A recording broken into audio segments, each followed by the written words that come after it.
Panginoon, huwag ka lumapit. Balik mo ang iyong panyapak dahil ang lugar na ito'y banal. Nakita Nakita ko ang aking bayan na inaalipin at inaalipis ka. Ikaw ang aking isusugo upang sabihin sa Paro na palayain nila ang aking bayan. Panginoon, paano ko masasabi? Panginoon, hirap ako magsalita. Paano ko masasabi sa isang paraon yun? Ako, ang iyong Panginoong si Yahweh, ay tutulungan ka sa lahat ng bagay. Kaya humayo ka na. Paraon, palayain mo ang mga alipin, sabi ng Diyos kong si Yahweh. Sinong Yahweh? Wala kang kilalang Yahweh. Lumayas ka.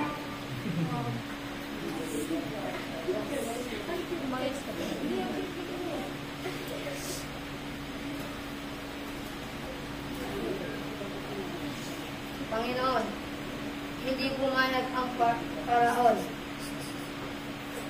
Makikita nila ang aking gagawin sapagkat sila mismo ang tatabol sa aking bayan. Humayo ka at sabihin ang aking sinasabi.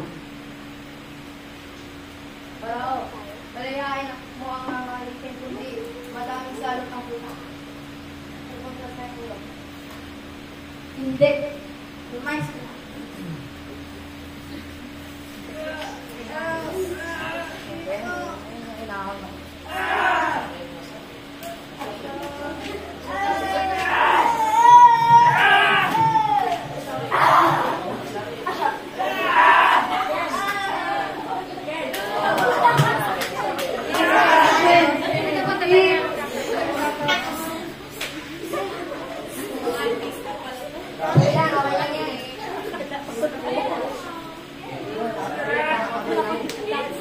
Lumayas na kayo mga alipin.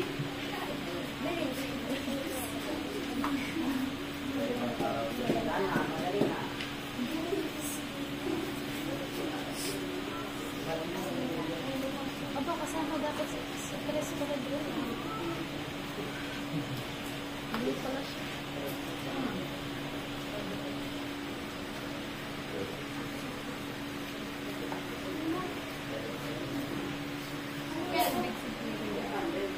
Anong gagawin natin?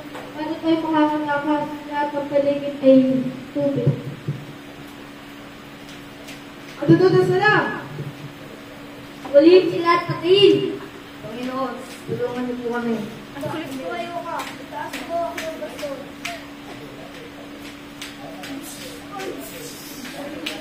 Tinggal.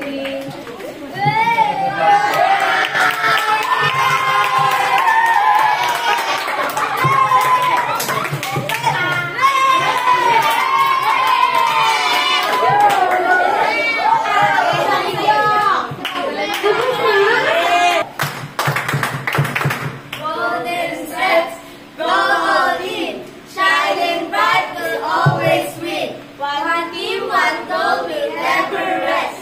Yellow heart will bring our best. Step by step we rise above with faith, with fire and lots of love. Ha! Who are we? Golden steps! What are we? Best of the best! Lahat? Okay po. Ang kaya po na-suggest po natin is golden steps.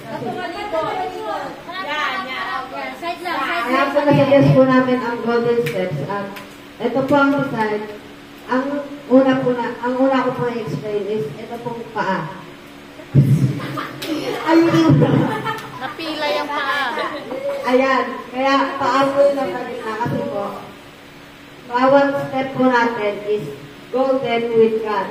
Bawat hakbang po natin is may guide ng Panginoon.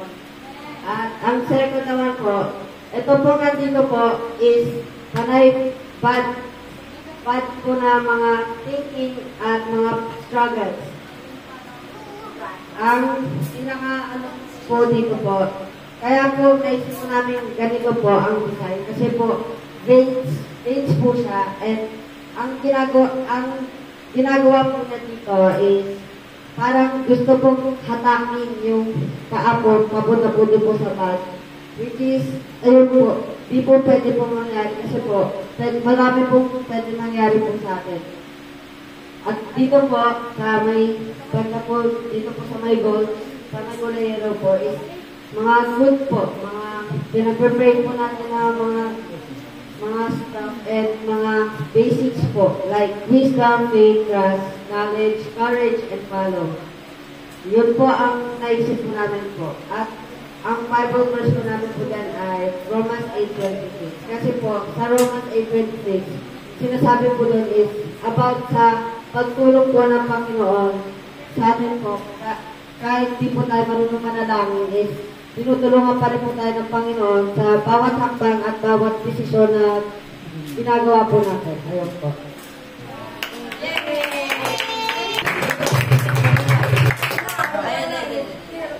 Palakpakan ulit!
Bush, parang nauusap kami, nauusap sa akin, parang si Lord, nauusap sa akin, parang katulad ng si Lord, nauusap kay Moses, parang yung fire, the Holy Spirit, parang yung puso natin, sa puso natin.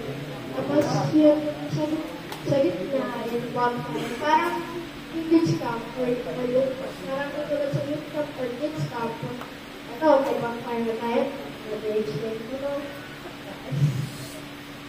Tapos, namin yun, parang, katulad ng story ni Gideon, yung mga may nararamdaman namin kay Gideon, hindi na malapot yung mga warriors ni Gideon, kaya, parang, ako, si Lord, nauso kay Gideon, parang, siya, si Lord, namin ang leader, para mananalo lahat ng mga group ng warriors ni Gideon. Kaya, si Gideon, kaya, nanalo yung mga warriors ni Gideon. Tapos, parang, ang ibang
praise God.